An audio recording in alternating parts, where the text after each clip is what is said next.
For the last couple of days on social media, I saw something about a young lady, I believe her name was Quita Cole, who passed away in Tennessee.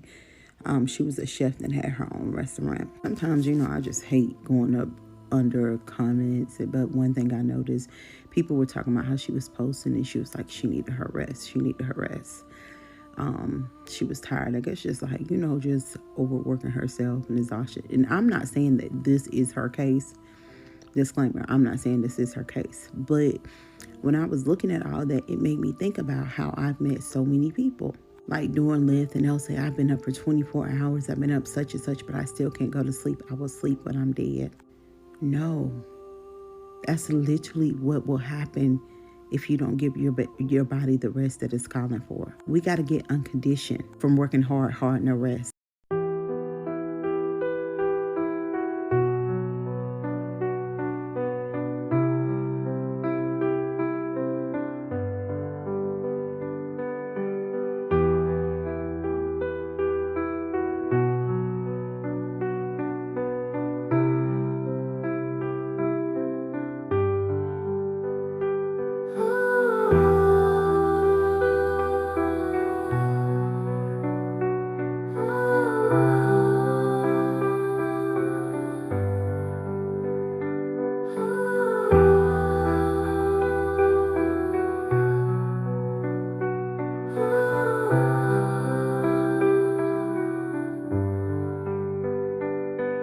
Hustle culture. Let's talk about it. So I ran across this story about Quita Cole, who was a chef who recently just passed away.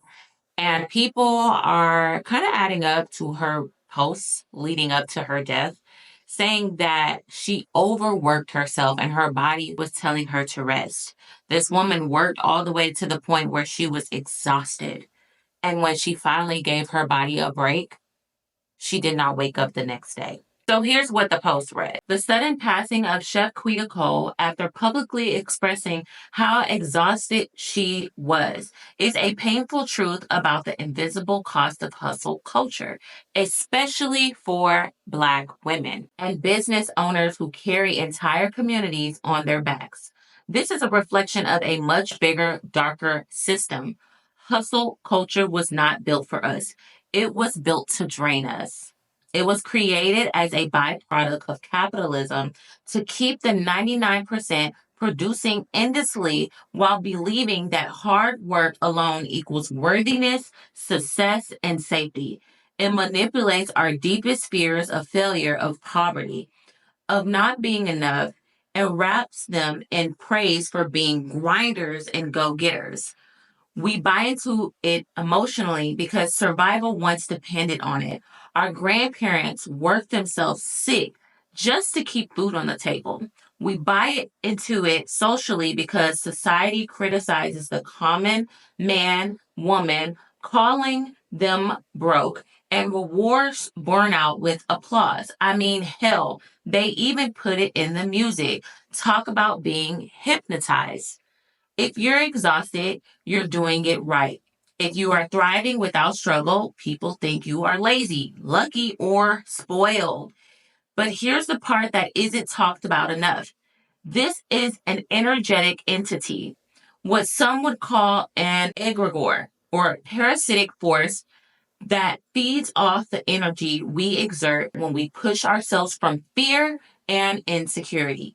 When we strive for success, believing we are not enough, that energy becomes food for something unseen. And the price? It's our health, our peace, our wealth, our ideas, our dreams, and our lives. We have to stop equating sacrifice with success.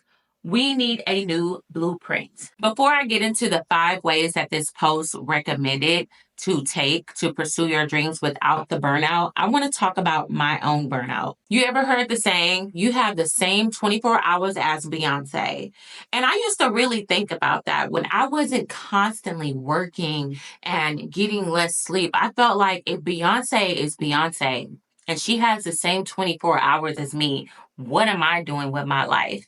When I would open up my app on my phone and I would see all these motivational videos from millionaires and billionaires saying that they didn't sleep, they worked, they weren't lazy, they got up early in the morning and they started their day doing this and they did that. And if you got to grind, you're got to be hungry for it. And all these motivational videos to get us up, to, make us not feel like we're lazy human beings, because yes, this is an entity. This is a spirit that is feeding off of us. We're ignoring our family. We're ignoring our happiness. We're saying sacrifice your happy now in your 20s so you can live it out in your 30s. But a lot of people are finding out they sacrificed a lot in their 20s and they're still sacrificing a lot in their 30s, and they're not seeing what they thought would be, and they wasted so much time, and they're looking at other people enjoying their lives, and they're saying, I didn't get to enjoy anything. I didn't get to live. And you hear these stories constantly and constantly and constantly, and you're burning yourself out. Do you know how many content creators who started on YouTube and they blew up, and all of a sudden, their audience started demanding more and more and more and more from them? And then where are they?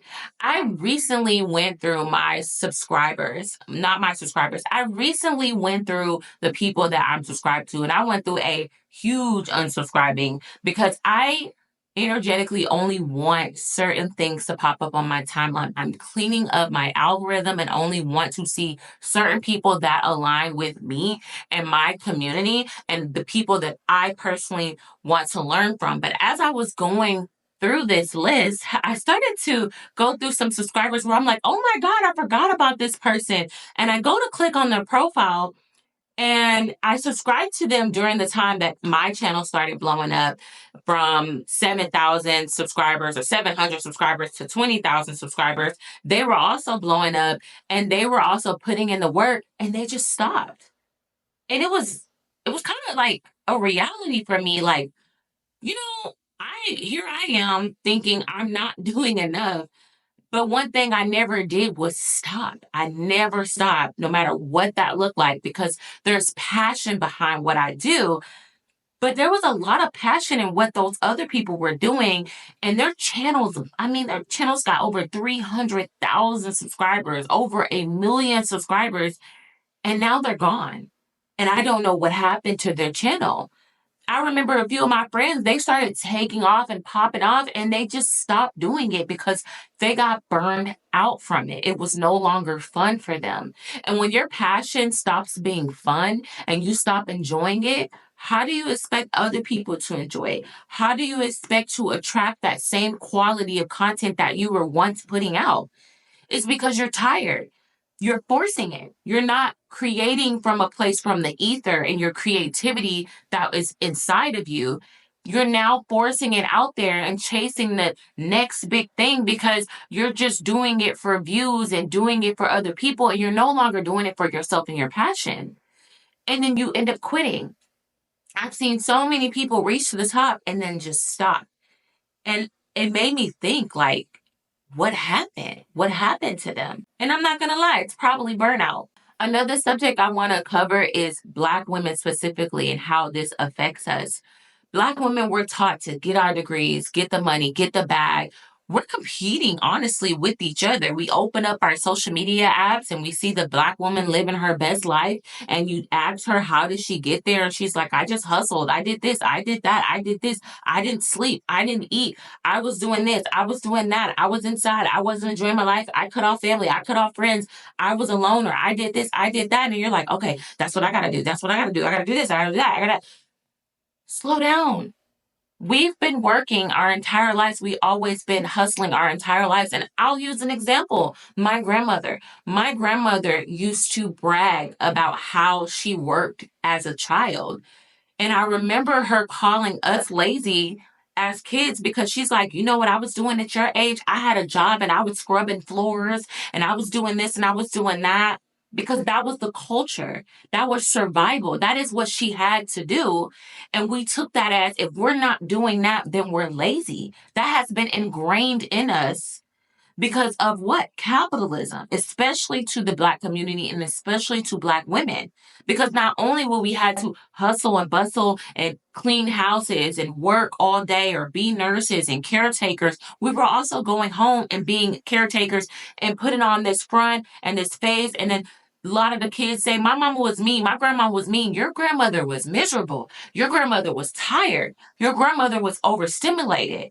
Your grandmother didn't have enough time for herself. Your grandmother didn't even know herself.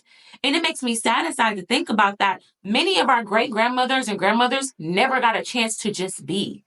They never got a chance to just live. They always had to work. They always had to prove from the next generation to the next generation to the next generation. And then when they're up in age, they have back problems, they're having health problems, they're having knee problems, they have diabetes, they have high blood pressure, they have all this weight because why? They have not rested.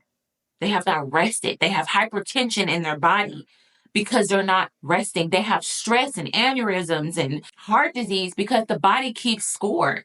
Everything that you are doing to your body is keeping score.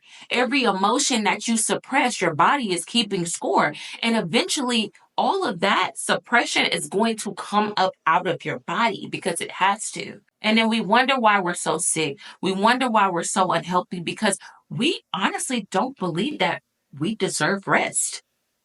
And why? Why do we feel like we don't deserve rest? Because we have been oppressed since the day of time, especially Black women. If we think about the hierarchy, there's white men, there's white women, there's Black men, there's Black women. We've always been at the bottom to try to prove ourselves from our looks, from our talents, from how hard we work. We have to be the best. Even in a corporate America, if you really think about it, we're we're intimidating already when we walk in the room. And you have probably coworkers of other races who are probably a little subpar, probably a little mediocre. And we know for a fact we can't show up like that. We're not given that same grace to even show up as mediocre. We can't be a mediocre Black girl. That's not even allowed. Society doesn't even allow us to just be that. We can't even rest in our femininity without being called gold diggers or lazy. So how do we stop that? I say F society rules. Yes, we are very hard workers and we carry the world on our backs. But it's okay to rest because if you don't rest, your body will make you rest. What's all that work for if you're not even able to enjoy it or you're not even healthy enough to enjoy it? One of the biggest things that wealthy people tell you is their health. Because if somebody offered me right now $1 billion, but your health is declined, you have cancer, or you have an autoimmune disease and you're in constant pain and misery, but you have all the money in the world, which one would you choose? Which one's more important? I would choose my health because what's the point of living if I'm always in pain and suffering? That's the part that is not ingrained in our head. That's not talked about enough. So just this year, God had to sit me down. I was having some health problems and with a ongoing hernia and some gastro issues. And I kept putting it off. I kept putting it off. I kept putting it off. And I was like, oh, I'm going to get it done. I'm going to get the surgery done until in February. I was going to the gym and I was taking care of my health. And I told God, like, that's part of my vision board is to take care of my health better and go to the gym. And God was like, okay, you're trying to look good on the outside, but what's going on the inside? Okay. And I will never forget, I went to work and I just had this pain that just kept growing and growing and growing. And here I am trying to toughen it out, trying to ignore it, trying to act like it wasn't bothering me. And to the point I couldn't. And in that moment, I felt so vulnerable. I felt so weak. I felt so seen. I felt so seen in that moment because I couldn't pretend that I was okay. And I felt very weak in front of my coworkers. And all they were concerned and they were like, we just want you to be okay. And I ended up getting rushed to the hospital and had to get surgery the next morning on this hernia because my hernia was stuck and it was strangulated in between my abdomen. And when that happens, your organ can start dying and because it's losing blood circulation.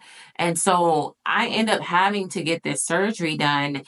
And thank God that it happened the way it happened, because I think I would have kept putting it off, knowing that it needed to get done. And I was in the hospital for a full week and I just had to rest. And I just kept worrying about what I wasn't getting done. All I was worried about what I wasn't getting done. And I'm in a hospital needing to recover on heavy medication and heavy drugs and in a lot of pain. And when I went home, I was on bed rest for a month. Those first 2 weeks, I literally almost went crazy because I felt pathetic.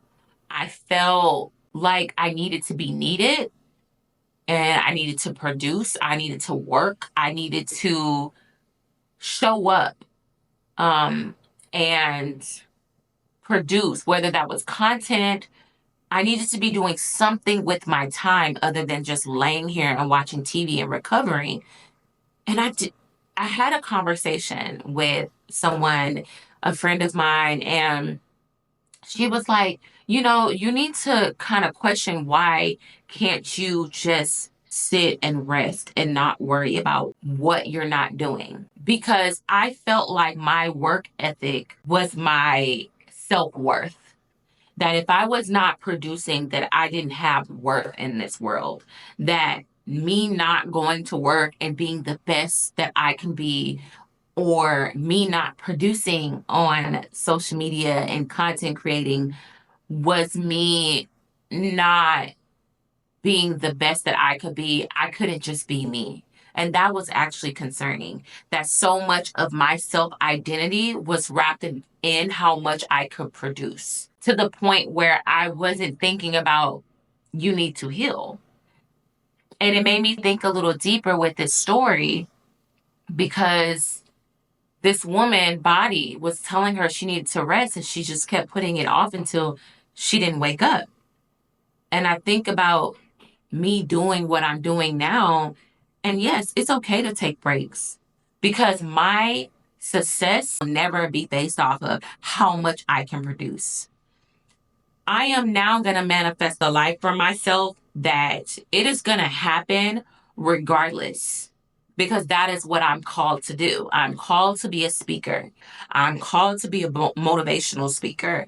I am called to put my life out there sometime. I am a writer. I'm a storyteller. I have a voice. I'm confident. I can speak to anybody on the street and I don't think twice about it. And that is a gift that God has given to me. I can strike up a conversation with anybody, regardless of their age, and have hours long conversation. Don't matter your race, don't matter your age. And that's a gift. I'm going to continue doing that as long as I stay consistent and do that, but I don't have to necessarily drive myself to the ground, stay up late at night. I was doing that. I was making content, staying up late at night, getting up early in the morning, going to work out, going to work, getting off of work, working, thinking that is what's going to make me successful. But I'm going to be successful regardless because I'm putting in the work. I'm just not driving myself to the grave doing it. So I say this to say, rest is not a luxury. It's a need, and you are deserving of it. So here are the 5 ways to pursue success and receive wealth without burnout. And shout out to Siobhan Reset. I'm going to link her video also below that gives details about this. But I thought this was just so well put, I have to read it. 1, redefine your value. Heal the subconscious programs that tell you your worth is tied in your productivity or your bank account. You are enough because you exist. Y'all, I just talked about this. 2, honor rest as a ritual. Don't just rest when you're exhausted. Rest before you're depleted. Build recovery time into your success model. 3, pursue alignment, not grind. Choose goals and opportunities that align with your soul's truth, not your trauma's voice. When you are aligned, energy flows without strain. 4, Build community-based wealth. Share the load. Hire, delegate, collaborate. Collective success creates sustainability. And to add to that, I can't compare myself and my content creation to someone who does this full time. I'm a mother of two. Okay. I have a 9 to 5 in media outside of this. I can never compare my work ethic to someone whose life is very different from mine. Or you're comparing yourself to somebody who has a team of 30 people and it's just you. Of course, they're able to get all these things done because they have a team. And once you have built yourself up to the point where you're able to get a trusted team to come along with you, then you're able to do more. But until then, it's just you and accept your reality. Don't get mad about it. Don't get upset about it. But understand this is your course that God has you on. Don't look at nobody else's. 5, protect your energy with spiritual hygiene. Just like you lock your doors at night, you must spiritually and energetically cleanse and protect your field from forces that thrive off of your fatigue and fear. Fear is the most powerful emotion that a human can have because fear can control you. Fear can stop you from your purpose. Fear can make you impulsive. Fear can harm you. Fear can harm others. So fear and that's why the Bible repeats over and over again, thou shalt not fear. Thou shalt not fear. What is the most thing that's said in the Bible? Thou shalt not fear. Thou shalt not fear. Fear is a sin. It's a sin for a reason. When you're in fear, you don't have faith. There's no room for faith to even be in the room with you when you have fear all around you. You can't even hear your inside voice. You can't hear God's voice. You can't hear your voice. You can't hear anything because you're crippled with fear. I remember being so crippled in fear at one point. I was scared to apply for jobs because I felt like I wasn't qualified enough. And it crippled me with fear of failing and that rejection of being told no, no, no, no. I had to get almost 100 no's to hear that one yes that changed my life. But if I would have stopped because I kept despising the fact that I was getting no's, do you know I would not be where I'm at today? Do you know that I would not be on YouTube today if I just let fear control me and control my life? So she ends it to say, let's honor Quita's legacy by this tragedy be a wake up call to us all. This was a learning lesson. This woman has worked so hard to be where she was and doesn't even get to enjoy the fruits of her labor. And her life was cut short. How many more Black women are going to suffer due to this hustle culture? And again, she even said what I said, rest is not a luxury. Reprogramming our beliefs about what success and wealth looks like is long overdue, and break the spell of hustle culture needs to happen now. It is a radical act of self love and self preservation. The so called elite understands this, but we, the 99%, are the real elite, and it's time to take back our power and divine birthright to infinite wealth.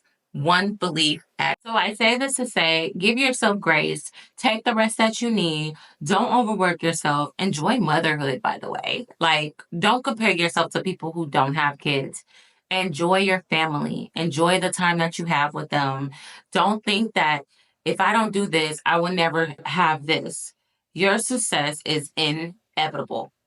Nothing is going to change course of that. God knows exactly what is planned for your life. Y'all go ahead and give me your thoughts and comments below in the comment section. Have you fell victim to the hustle culture? Are you still trying to deprogram yourself? Or have you just realized that you're working yourself to the grave as well?